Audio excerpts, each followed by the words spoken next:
What if I told you that the single most effective thing you could do today to prevent a fall, more effective than any balance gadget, any grip sock, any bathroom handrail, is not something you buy, not something you install, and not a new exercise routine? The answer is simpler than that. It is a change in how you walk. One small, specific adjustment to a movement you have been doing your entire life and almost certainly doing wrong for the last several years without knowing it. After 26 years of working with adults over 70 as a physical therapist, I have seen this pattern more times than I can count. A person comes into my clinic after a fall. They feel confused. They feel embarrassed. They say, "I was just walking across the kitchen. I wasn't doing anything unusual." And they are right. They weren't doing anything unusual. That is exactly the problem, because the way they walk every single day has quietly become dangerous, and nobody ever told them. Today, I am going to change that for you. I am going to show you what is most likely happening in your walk right now, why it is putting you at serious risk, and the one simple change that can begin protecting you immediately, starting with your very next step. No equipment, no gym, just one adjustment that could genuinely save your life. Before we dive in, if you haven't subscribed yet, I recommend you hit that button and turn on the bell so you never miss another health tip made just for you. If you enjoy this video, type 1 in the comments. If not, type 0 to let me know how I can make better content for you. The problem: shuffle gait. Let me describe something to you, and I want you to think honestly about whether this sounds familiar. Imagine someone walking down a hallway. Their steps are short, much shorter than they used to be. Their feet barely leave the ground with each step, sliding forward in a low shuffling motion rather than lifting cleanly off the floor. Their upper body is leaning slightly forward. Their gaze is tilted down toward the ground, and their arms are barely swinging at their sides. They are moving carefully, deliberately, because somewhere in the back of their mind, they are aware that the floor feels less trustworthy than it used to. This is called a shuffle gait, and it is one of the most common walking patterns I see in adults over 70. It develops gradually, so gradually that most people do not notice it happening at all. What starts as a little caution after a close call becomes a habit. The steps get shorter, the feet stop lifting, the posture shifts forward, and what feels like careful, safe walking is actually one of the highest risk movement patterns your body can adopt. Here is why. When your feet shuffle close to the ground, any irregularity on that surface, a rug edge, a slight rise in the flooring, a crack in the sidewalk, becomes an instant trip hazard. There is simply not enough clearance between your foot and the floor for anything to go wrong without it going very wrong. And because your steps are short and your weight is already pitched forward, the moment your toe catches something, your body has no time and no room to recover. The fall happens before you even realize you are falling.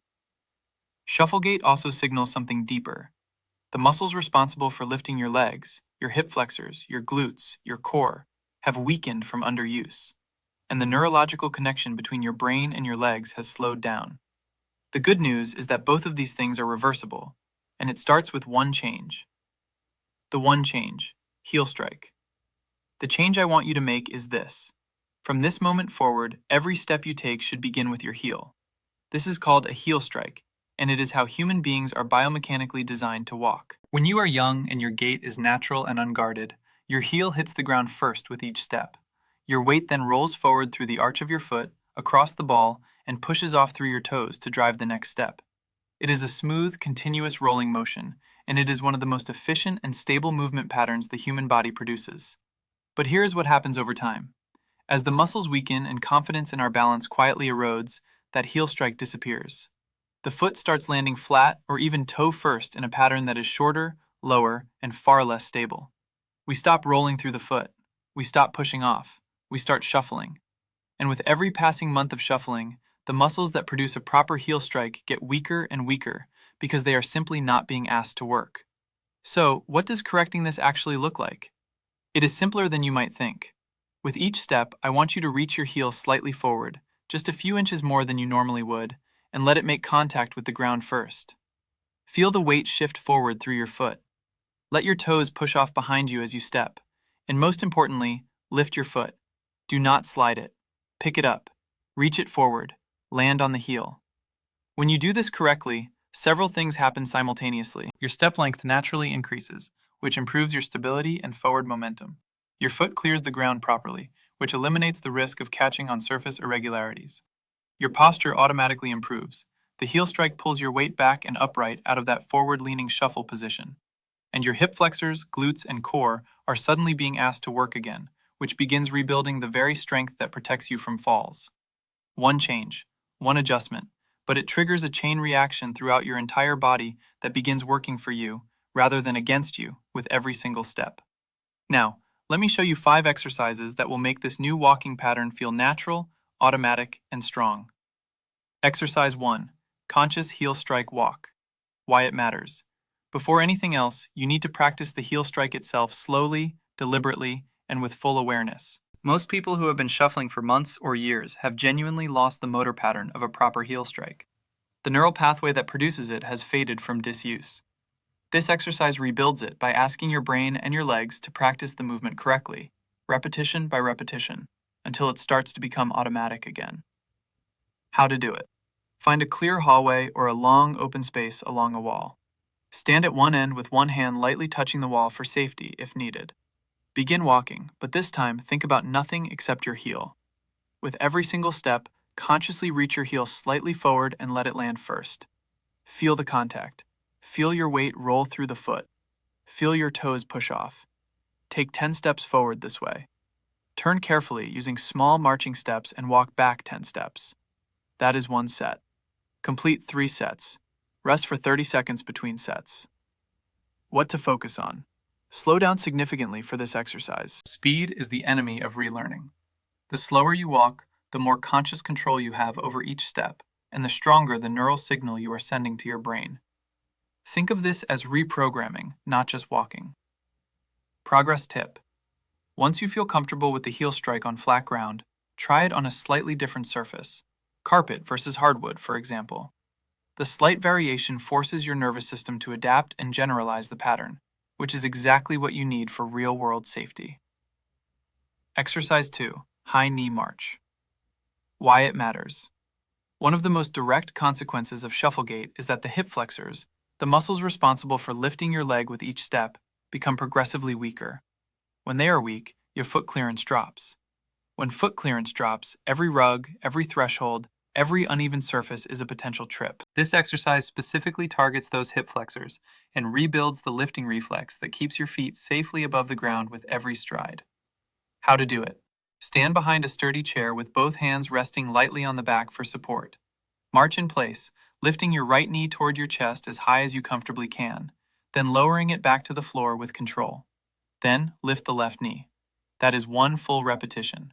Complete 15 repetitions on each side, 30 total lifts, at a slow, deliberate pace. The lift should feel effortful. If it feels too easy, you are not going high enough. What to focus on. Stand tall throughout. Do not lean your upper body backward as your knee rises. Keep your torso upright. The lifting work should come entirely from your hip, not from momentum or body lean. And control the descent just as carefully as the lift. The lowering phase is equally important for building the eccentric strength your leg needs when your foot returns to the ground. Progress tip. As this becomes easier, practice the march while moving forward slowly through your hallway, lifting each knee before stepping, then placing your heel down first. You are now combining this exercise directly with exercise 1, which is the closest simulation of proper walking you can train at home. Exercise 3. Stride length walk. Why it matters. Shuffle gait shortens your stride dramatically, often to half or less of what it was in younger years. A short stride is an unstable stride. It reduces your momentum, disrupts your balance rhythm, and forces your center of gravity into an awkward forward-pitched position. This exercise gently challenges you to extend your stride length back toward a safer, more stable range, rebuilding the confidence and muscle memory that a proper walking gait requires. How to do it. Place 2 pieces of tape on the floor of your hallway, about 18 inches apart. This is your target stride length. Stand at one end. Take a step forward and aim to land your heel at or just beyond the second piece of tape. Then step with your other foot, landing the heel at the same distance. Walk the length of the hallway this way, 10 full strides, then turn and return. Complete 2 full lengths of the hallway. Focus entirely on step length and heel contact. What to focus on. Do not lunge or overreach. The goal is a comfortable, natural extension of your stride, not a dramatic exaggeration. If 18 inches feels too far, start with 12. The distance matters less than the habit of reaching that heel forward with intention on every step. Progress tip. Over time, move the tape markers slightly further apart, half an inch at a time, to progressively challenge your stride length. Most people are surprised by how quickly their stride naturally lengthens once they begin training it consciously. Exercise 4. Slow motion walk. Why it matters. Speed is where proper walking mechanics break down. When we walk fast, or even at our normal everyday pace, we rely on habit and momentum rather than conscious muscle control. For someone rebuilding a walking pattern, speed is the enemy. The slow motion walk removes speed from the equation entirely, forcing every muscle involved in walking to work independently and with full control. It is one of the most powerful neurological training tools available for relearning safe movement. How to do it. Stand at one end of your hallway. Begin walking at the slowest pace you can physically manage, so slow that each step takes a full 3 to 4 seconds to complete. Lift your foot. Pause briefly in the air. Reach the heel forward. Lower it to the floor. Feel the weight shift. Push off with the toes, and begin the next step. Walk the full length of the hallway in this slow motion style. Turn carefully and return. That is one set. Complete 2 sets. What to focus on. This will feel strange. Slow motion walking is genuinely difficult because it removes all the shortcuts that habitual movement relies on. Every wobble you feel is your balance system being trained. Every correction your ankle makes is your nervous system rebuilding its responsiveness. Embrace the difficulty. It is the whole point. Progress tip. Try closing your eyes for 2 or 3 slow motion steps once you feel steady near the wall. This dramatically increases the proprioceptive challenge and accelerates the neurological adaptation you are building. Exercise 5. Obstacle step over. Why it matters. The controlled environment of a hallway is a starting point, but real life is full of obstacles. Rugs, door thresholds, pet toys, electrical cords, garden hoses. Every one of these is a potential trip hazard for someone with shuffle gait and low foot clearance. This exercise trains your brain and your legs to detect an obstacle, lift the foot high enough to clear it, and land safely on the other side, which is the exact sequence your body needs to execute in a fraction of a second when real life presents the same challenge. How to do it. Place a pool noodle, a rolled up towel, or a similarly soft, lightweight object on the floor of your hallway. It should be about 4 to 6 inches high. Stand a few feet back from the obstacle with a wall or chair within reach for support. Walk toward the obstacle at a normal, controlled pace. When you reach it, lift your right foot deliberately, high enough to clear the obstacle with room to spare, and step over. Then, lift your left foot and clear the obstacle completely. Continue walking a few steps beyond it. Turn carefully and return, stepping over the obstacle again. Complete 5 passes in each direction, 10 total stepovers. What to focus on. Do not rush as you approach the obstacle. Slow down slightly as you get close. Pick your foot up early, well before you reach the object, and make a conscious, confident step. The goal is to train your brain to recognize an obstacle, respond in advance, and execute the clearance with control rather than panic. Progress tip. Once this feels easy, try varying the height of the obstacle. Slightly higher one week, a different texture the next. You can also practice stepping over it while carrying something light in one hand, which is a more accurate simulation of the way real-life trips tend to happen. Important safety warning. Before you begin practicing any of these exercises, I need you to take this seriously, because your safety is everything. If you have recently had a hip or knee replacement, are being treated for plantar fasciitis or any heel condition, or have been told by your doctor to avoid weight-bearing exercise, please speak with your physician or physical therapist before attempting these movements. Some exercises may need to be modified for your specific situation. Always practice near a wall, countertop, or sturdy chair. Never rush these exercises. Wear non-slip footwear or go barefoot on a safe surface. And if at any point you feel sharp pain, dizziness, or anything that does not feel right, stop immediately.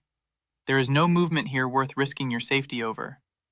Progress at your own pace and trust your body to tell you when it is ready for more.